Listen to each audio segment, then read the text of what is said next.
주를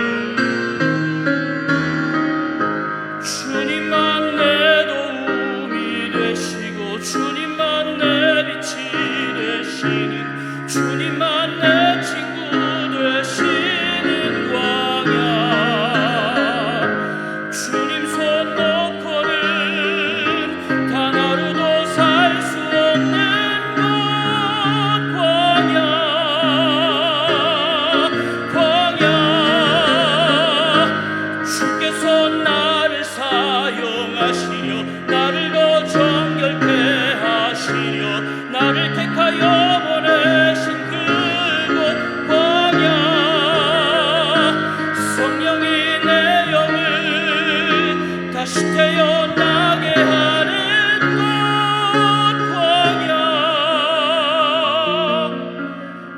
광야에 서 있네.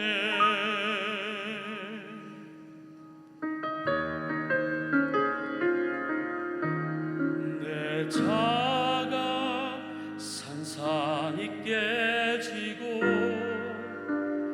높아지려 했던 내 꿈도 주님 앞에 내어놓고 오직 주님 뜻만 이루어지기를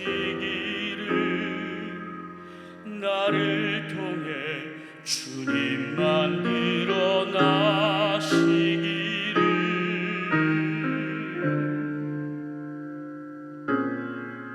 광야를 지나며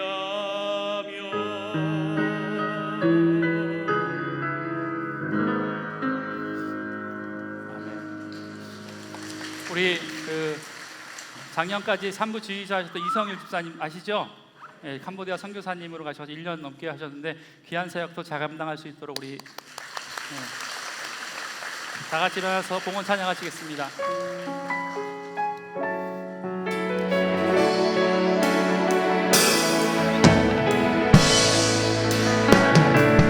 모든 영광과 존귀와 능력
사랑하는 귀한 마음 담아 이 예물을 하나님께 올려드립니다. 하나님 이 예물 기뻐 받아주시고 예물이 전해지는 곳곳마다 생명이 살아나게 하시고 잃어버린 자가 주께 돌아오는 놀라운 믿음의 역사 있게 하여 주옵소서. 드린 손길 부유한 손길 되게 하여 주시고 미처 드리지 못한 손길도 하나님께서 기억하여 주셔서 드릴 수 있는 환경과 믿음과 삶의 은혜를 하나님 허락하여 주시옵소서. 하나님 지금도 여전히 침상에 누워 하나님의 만지심을 기다리는 믿음의 성도들이 많이 있사오니 그들에게 찾아가 주셔서 예수 그리스도의 피 묻은 십자가의 손으로 만져 주시옵소서. 회복시켜 주시옵소서. 통증이 사라지게 하시고 죽었던 것들이 일어나게 하여 주시고 하나님 죽었던 세포들을 살려주시고 하나님의 은혜로 강건케 되어지는 귀한 믿음의 역사가 있게 하여 주시고 혹여라도 무의식 중에라도 주님 만날 수 있는 놀라운 믿음의 은혜 있을 수 있도록 주님 역사하여 주시옵소서. 하나님 예배 가운데 조성애님, 이소정님 귀한 두 분을 주 함께 보내주셔서 감사합니다. 두 분의 이름을 생명책에 기록하여 주시고 지금까지 지나온 여정보다 앞으로의 삶이 더욱더 복될 수 있는 귀한 은혜 내려 주시옵소서.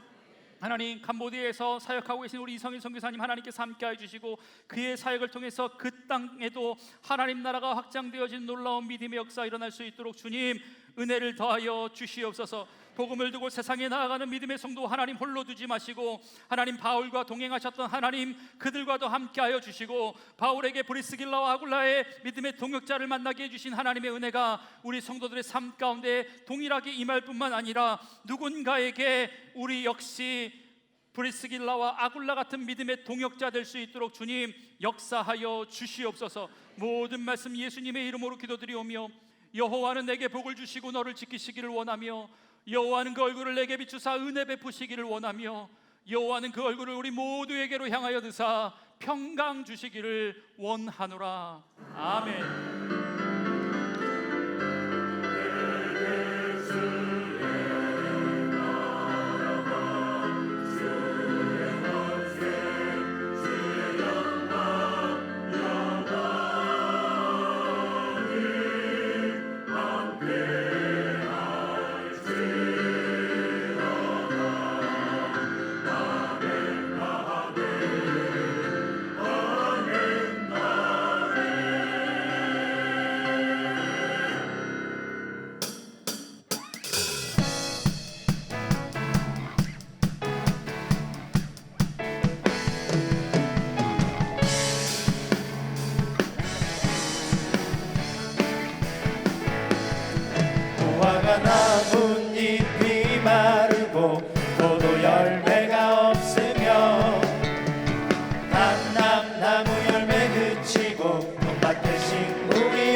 찬양합니다.